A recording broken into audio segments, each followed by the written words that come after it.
কিরে ভিক্ষুকটা আসে না কেন? 6 দিন পরে গেল ভিক্ষুকের বাড়ি গেল, ভিক্ষুকের এমন জ্বর ওরা উঠছে, ভিক্ষুকের এত জ্বর ওরা উঠছে। ভাই তুমি তো 5 দিন হইলো, তুমি যাও টাকা আনতে বলছো। ভাই চাচা আমার তো যে জ্বর উঠছে, আমি আর আমার শরীর চলে না, ভিক্ষা কেমনে করাম?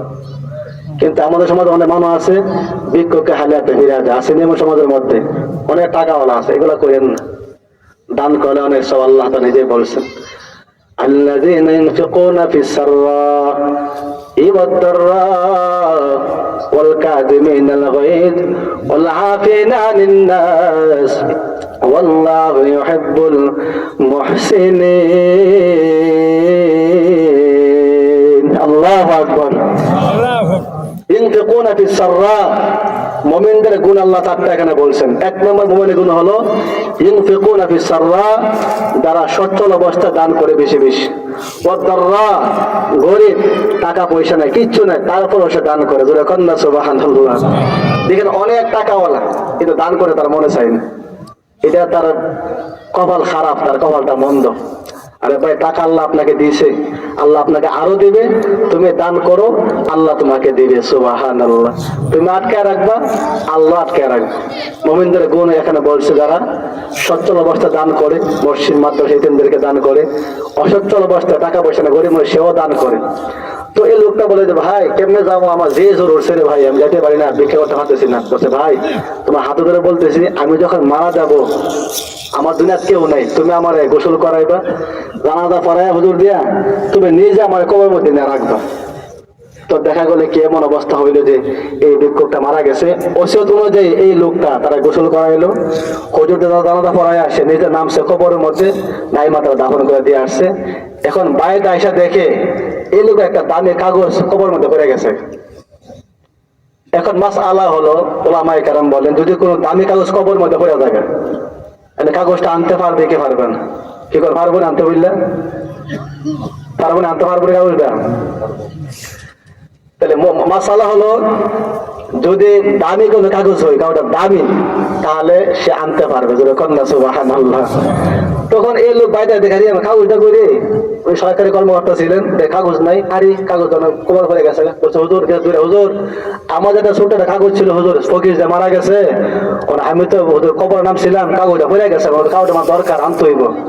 হুজুর বলছে কাজ করো, তুমি আগে ফাঁক করে বাসটা ফাঁক করে দেখবা কাগজটা আসেনি লাকটিপ দিয়ে, যদি দেখা যায় তাহলে বাড়িগুলো সরা নাই না, কাগজটা নিয়ে আসে, যদি না দেখা যায় এটা আর হইল না।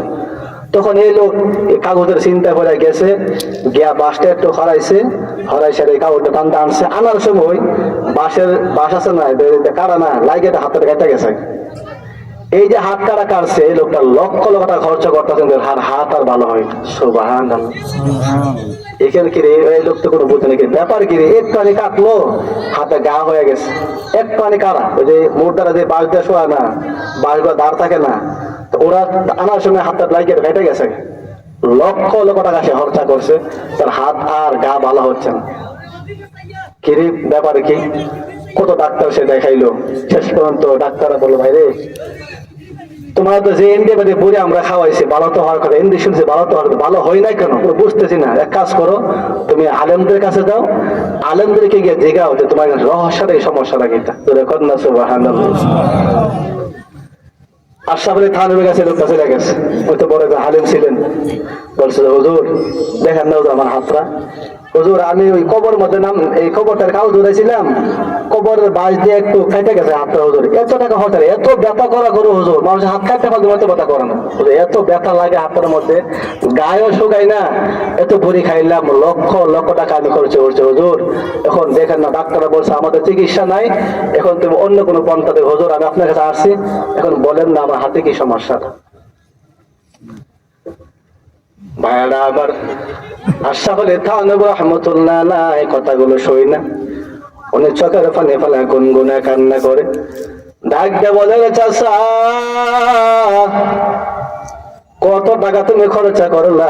বলো হুজুর আমার কোনো হিসাব নাই, এই সামান্য একটু বাস দিয়ে কাটছে, এত ব্যথা লাগে হুজুর, আমি আর হাতের ব্যথা সহ্য করতে পারি না। ও হুজুর আপনি বলেন না, আমার এই হাতের মধ্যে কি হলো?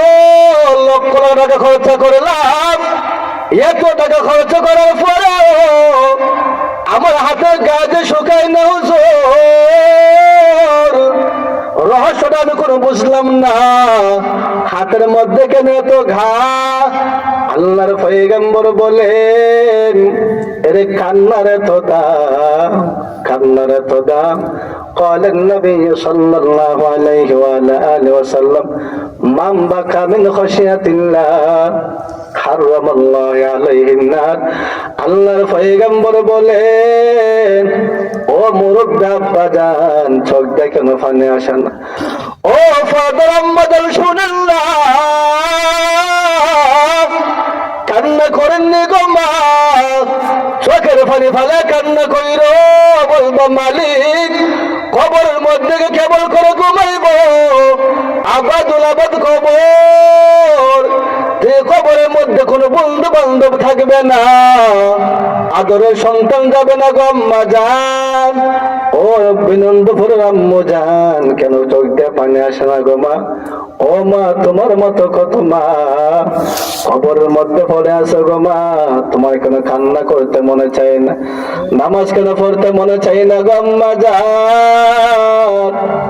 দুনিয়া দুনিয়া নিয়ে পড়েছো গো আম্মা জান, জীবনে কত হাসা হাসলা, বলেন না আপনি কোন দিন চোখের পানি ফালায় কাঁদছিলেন? মুরব্বী বাবা, আপনার মাথার চুলগুলো সাদা হয়ে গেল, দাড়িগুলো সাদা হয়ে গেল রে আব্বা জান, বলেন না আপনি কোন দিন কাঁদছেন?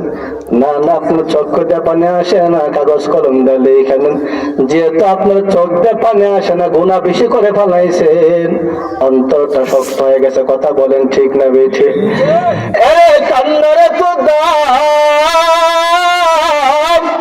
উনি বলে, হুজুর দেখেন না এত ব্যথা লাগে, হুজুর এত ব্যথা লাগে গো, আমি যে সহ্য করতে পারি না, লক্ষ লক্ষ টাকা খরচা করলাম সামান্য কবরের বাস দিয়া, হুজুর আমি আমার হাতটা একটু আঁচড় খাইছিলাম, হাতটা এখন গা ধরে গেছে। এই লোকটা গুনগুনে কান্না করে, আর সামনে তা নবে, হাতটা বাড়া দে।